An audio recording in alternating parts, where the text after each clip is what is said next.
Last time we saw exactly how good Total War can be. Expansions give us some amazing experiences, trying new things or focusing right in on specific stories that would never otherwise be told. Sometimes though, they are the other thing, whether they're just lazy, ill-conceived or poorly made. Now, I want to clarify that not all DLC is being discussed here, just the new expansion campaigns. I think that having DLC like the culture packs or the addition of blood are just awful business practices. But that's not what we're discussing here today. I'm Strat Tom, and these are the 5 worst Total War expansions. Number 5. The Rise of the Samurai for Total War Shogun 2. The Rise of the Samurai campaign moves Shogun 2 into the Genpei War and shows us just how the samurai became the elite class in medieval Japan. My big issue with the Rise of the Samurai is that it is essentially just a reskin of the base campaign. The factions are new and the units are new, but you essentially just take one clan and attempt to dominate the Japanese archipelago by taking out your rivals.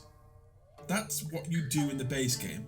There's no new features to speak of, nothing is really new or innovative. What's worse, the addition of the samurai is what made Shogun 2 great. In Rise of the Samurai, well, the samurai are rising, they're not here yet, and they are not the main feature of this campaign. This expansion is essentially the exact same experience, just worse. It's not awful, and if you adore Shogun 2, maybe this will seem like a fresh take. But Shogun 2 had a much better expansion that we discussed last time. This one, however, smacks me as a lazy cash grab. Number 4. The Americas campaign for Medieval 2 Total War. If you're playing as Spain, the Americas campaign is okay. You play as the conquistadors, coming to the New World and conquering in the name of Spain. It's not the worst example of old technology meeting new, we'll get to that, but I don't think the Medieval 2 engine was built to have particularly effective gunpowder based warfare. That's not the worst thing about it though. If you're playing as one of the native factions, particularly the North American natives, then God is this campaign boring. Playing as the Apachean tribes is essentially just wandering around, taking out the expansive rebel faction until the English or the French show up, by which point you're usually so powerful that wiping out the foreign invaders can be done almost immediately. There is a mechanic where the native tribes can acquire guns and horses if they defeat enough European armies in battle, but I never had enough of a chance to trigger it. Medieval 2 Kingdoms is a wonderful expansion, one of the best, but this campaign is easily the worst of the 4. Number 3. The Alexander campaign for Rome Total War. Last time I discussed the Caesar and Gaul campaign, and I said about how one of the most famous campaigns in military history had the potential to be amazing. Caesar and Gaul lived up to that potential. The Alexander campaign did not. Rome Total War's second expansion focused on the campaigns of history's greatest general, Alexander the Great. Starting shortly after the death of Alexander's father, the campaign first challenges you to secure Macedonia from the Thracian barbarians before starting on the campaign proper, conquering the east and toppling the Persian Empire. The problem with it is that as soon as you start on your campaign to fight the Persians, well, that's it. That's all you're going to be doing for the rest of the campaign. Don't get me wrong, I loved Rome Total War, but I know its flaws, and it is nowhere near advanced or complex enough to keep the same fight over and over again from getting stale and repetitive. If Alexander had introduced some new gameplay mechanics, it might have kept things fresh for at least a little while, but it doesn't. It's pretty dull, all told. Number 2.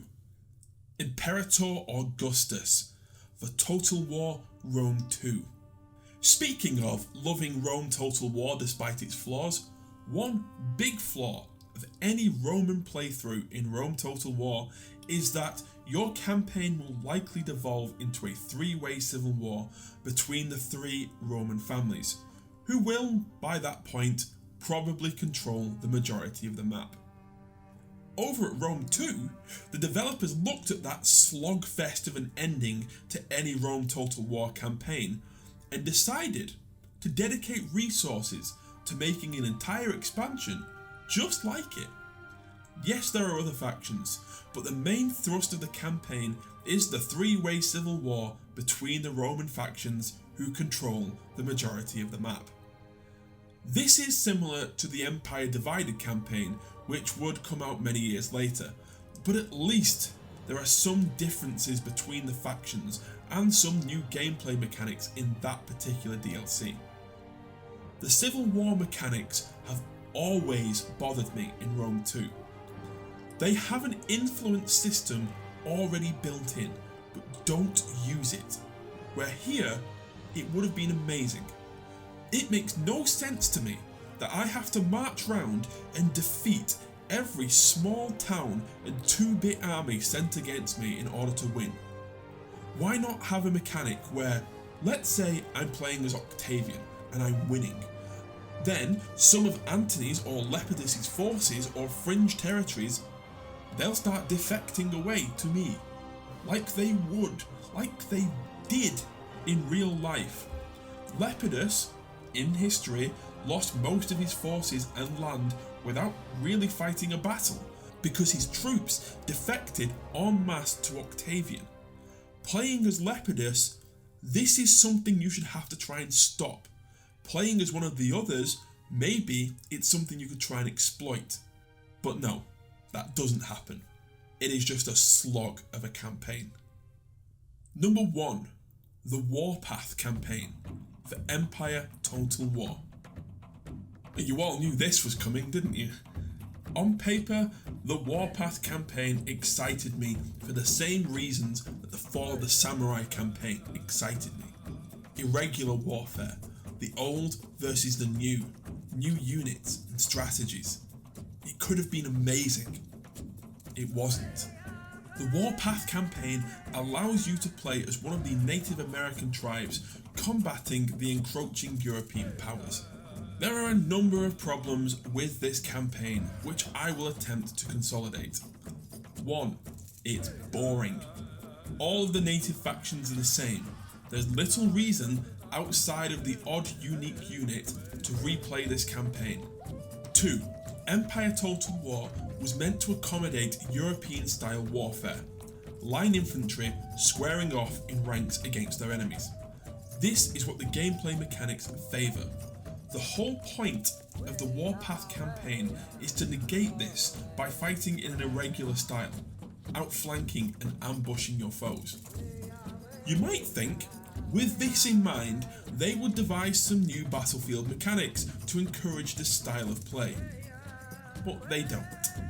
It's frustrating playing with these native factions as their units all have to get in a line before they'll start firing their bows or muskets. The ability to set traps and ambush just really isn't there outside of the same shoddy stealth mechanics of the base game. These are the 2 biggest failings of this campaign for me. The Warpath campaign feels like they had a really great idea for a game, but they didn't either have the time or the resources to actually make it a reality. It was the first major expansion of the Steam DLC era, and it left a bad taste in the mouth. And there you have it. That's my opinion. What's yours? Leave your own bottom 5s and any suggestions for future lists in the comments below. Don't forget to like, share and subscribe. I've been Strat Tom, and I'll see you next time.